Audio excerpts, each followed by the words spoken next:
principe de la vidéo d'aujourd'hui, ça va être d'aller sur un site où sont présents plusieurs quiz. Donc ça s'appelle OpenAsk. Donc si je regarde par ici, c'est parce que j'ai mon ordinateur où on fera les quiz. J'essaierai de me décaler pour vous mettre un écran, mais vu que c'est la première fois que je fais ça, j'espère que je vais y arriver. Donc on va faire comme ça. Désolée d'ailleurs si ça bouge, parce que vous êtes sur mon lit. J'ai nulle part autre pour filmer. Donc j'ai choisi pour ces tests de faire quasiment tout ce qui est par rapport aux fêtes. Et aussi à la future année et à moi-même. Du coup j'ai sélectionné je crois 6 ou 7 quiz que je trouvais assez sympa. Donc bah c'est parti. Alors je prie pour que ça marche, d'ailleurs je vais encore me décaler. Normalement ici vous avez mon écran. J'espère. Du coup on est dans la catégorie fun directement. J'avais trouvé un qui était pas mal, c'était quelle fête vous ressemble. Je me pose la question. Par définition, fête rime avec bonheur, joie et plaisir. Oui. Mais saviez-vous qu'il y en a une qui reflète particulièrement votre personnalité et votre façon de vivre? Ah, découvrez vite laquelle. C'est parti, je fais le test. Une fête, c'est l'occasion de s'amuser, l'occasion de partager, l'occasion de se rassembler. Alors pour moi, une fête, c'est carrément l'occasion de s'amuser. Vous et Internet, vous êtes tout le temps dessus. Vous connectez 2-3 fois par jour, mais vous essayez de vous limiter. Vous passez plusieurs jours sans aller sur Internet. Ça va, je suis pas la seule. Pour vous, la famille, c'est de bons moments, mais aussi des conflits, une bulle de joie et de sérénité, un terrain de jeu. Il y a très rarement des conflits dans ma famille, en tout cas avec mes parents, c'est très très rare. Donc j'ai envie de dire une bulle de joie et de sérénité, parce que mes parents, ils sont hyper joyeux et tout. Donc, la saison que vous préférez, ça c'est le printemps, cherchez pas, midi à 14h, c'est le printemps. Ce qui vous effraie le plus? Les accidents, le terrorisme, la maladie. Le terrorisme. Que pensez-vous des fêtes déguisées? J'adore. Une fois de temps en temps c'est marrant, c'est dépassé, ça rend la fête encore plus attractive. Clairement, j'adore. Franchement, moi ça me dérangerait pas. Le plus bel investissement dans une vie, le dépassement de soi, l'amour, les voyages. Alors j'aime énormément mon copain et ma famille et tout ça, mais c'est les voyages. À vos yeux, la routine est rassurante, inévitable, angoissante. Elle est un peu angoissante, mais elle est inévitable je trouve, genre on vient toujours au même forcément au bout d'un moment. Alors, voyons voir. Si Océane était une fête, elle serait un carnaval.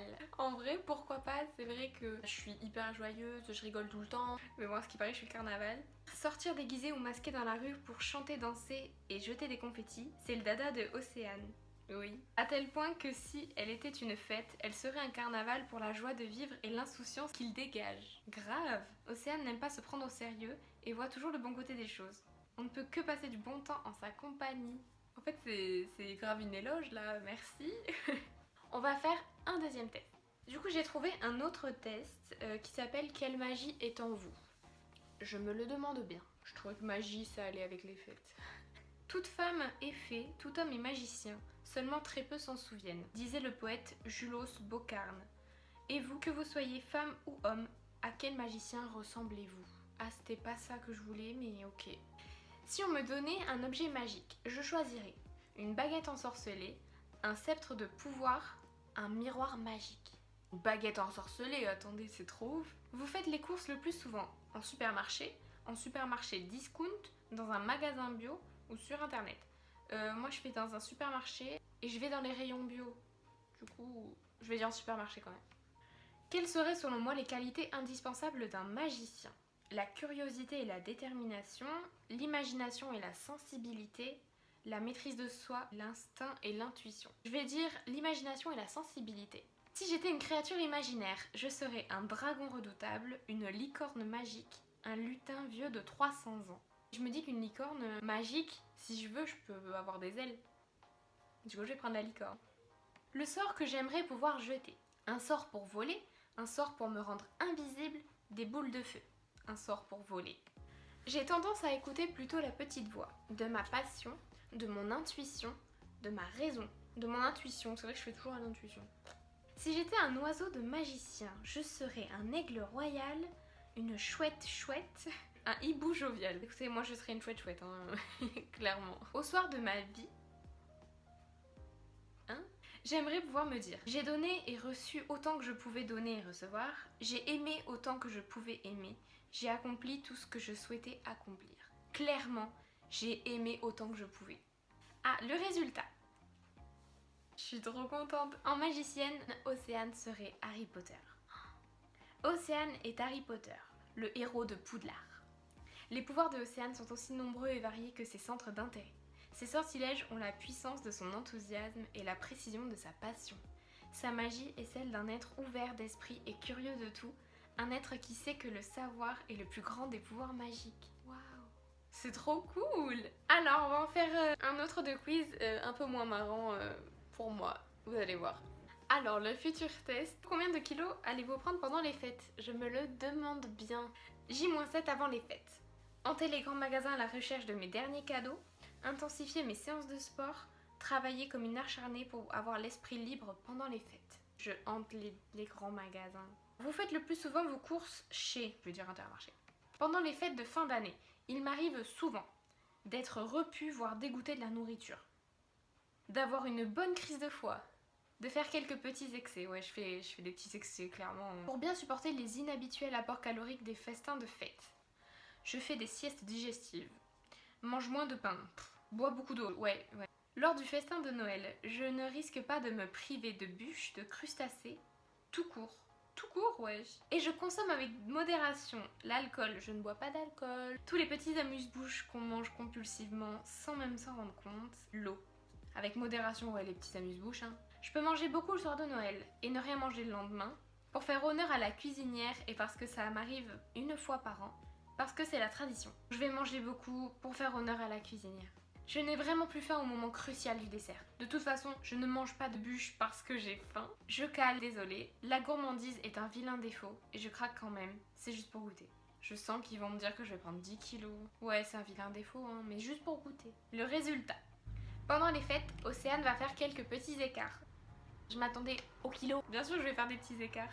Pendant les fêtes de fin d'année, Océane n'a pas prévu de se priver. Au contraire, elle a envie de se faire plaisir en famille et peut-être même de faire quelques petits excès à table. Elle aura tout le temps de compenser l'année prochaine au moment des bonnes résolutions. Je pense qu'on va en faire un seul et dernier. Alors pour ce dernier test, on va faire que prédit notre voyante pour cette année. Je crois un petit peu en l'astrologie, à la voyance, tout ça. Pourquoi pas, vraiment pourquoi pas. Bondissante, endormie, menaçante, fantastique, si nos tests ne prétendent pas prédire l'avenir, ils peuvent, en observant les forces à l'œuvre dans votre vie, dessiner les grandes lignes des 12 mois à venir. L'objet magique que vous aimeriez posséder. Une télécommande à arrêter le temps. Ah ouais, grave. Une machine à faire la paix. Un amplificateur d'ondes de votre bonne étoile. Un atomiseur de bêtises humaines. Ouais, mais il en faut un peu de la bêtise humaine, vous voyez. Une télé... Franchement, je cherchais pas à savoir pourquoi, mais clairement c'est ça. Est-ce que vous vous sentez féministe? Oui, carrément. Vous avez parfois l'impression d'avoir peur que tout s'écroule, de passer à côté de l'essentiel, d'avoir juste besoin de douceur, d'attendre encore votre heure. J'ai encore besoin de douceur, j'en ai jamais assez de la douceur. La clé de votre bonheur, ce serait peut-être la ténacité, l'équilibre, l'audace, la constance. L'audace. Le livre qui vous attend sur la table de nuit, le résumé vous a donné envie. Vous adorez un autre livre du même auteur.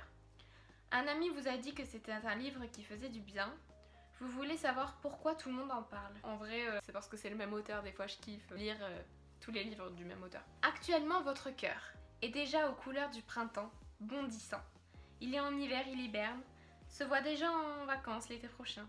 Attend des vendanges de l'automne. Il est aux couleurs du printemps. On vous a déjà dit quelque chose comme « Arrête de procrastiner. Tu ne serais pas un peu rebelle, toi? T'es trop mignonne, toi. Toi, quand tu veux quelque chose... » On m'a déjà dit « Ouais, c'était trop mignonne, genre... » Vous recherchez avant tout la sérénité, la sécurité, la liberté, le succès. La liberté. Une caractéristique que vous appréciez chez le chat. Le chat, c'est mon animal préféré. Sa zénitude, son lâcher-prise. Ses réflexes de fou. Ses siestes de folie. Il est indépendant et imprévisible. Il est indépendant et imprévisible. Quelle couleur imaginez-vous pour 2019? Du coup, c'est pour 2020, ils sont pas trop à la page, hein. Je dirais le jaune d'or. Votre devise, ce serait plutôt: ne laisse jamais un rêve de côté. Hakuna Matata. Hâte-toi lentement. Fais toujours un peu plus. Hakuna Matata. Grave. Voyons. Bon, faites pas attention, ils sont restés bloqués à 2019. Donc pour 2020, notre voyante prédit à Océane une année fascinante, l'année de l'aventure humaine. Eh ben c'est cool, tant mieux, je suis contente. Donc de l'aventure, de l'imprévu, des surprises et du suspense, en veux-tu, en voilà, en 2020. plus que jamais auparavant, c'est l'appel de la liberté qui guide les choix de Océane. La volonté de nouveaux défis, d'horizons sauvages et de risques calculés, mais une année utile et surtout engagée, car chaque jour qui passe fait de Océane une citoyenne du monde toujours plus consciente et responsable de sa vie, de ses proches et du monde qui l'entoure. Le chantier est vaste, mais quelle belle aventure humaine que la vie de Océane. Si seulement ça pouvait vraiment se passer comme ça, je serais la fille la plus heureuse du monde. Bon écoutez, voilà Donc voilà, j'espère que cette vidéo vous aura plu. N'hésitez pas à vous abonner et à laisser un petit j'aime si la vidéo vous a plu. J'espère qu'elle vous aura diverti. Donc voilà, j'espère que tout ça va se réaliser. Donc je vous fais de très très gros bisous. On se retrouve pour une prochaine vidéo. À bientôt. Bye.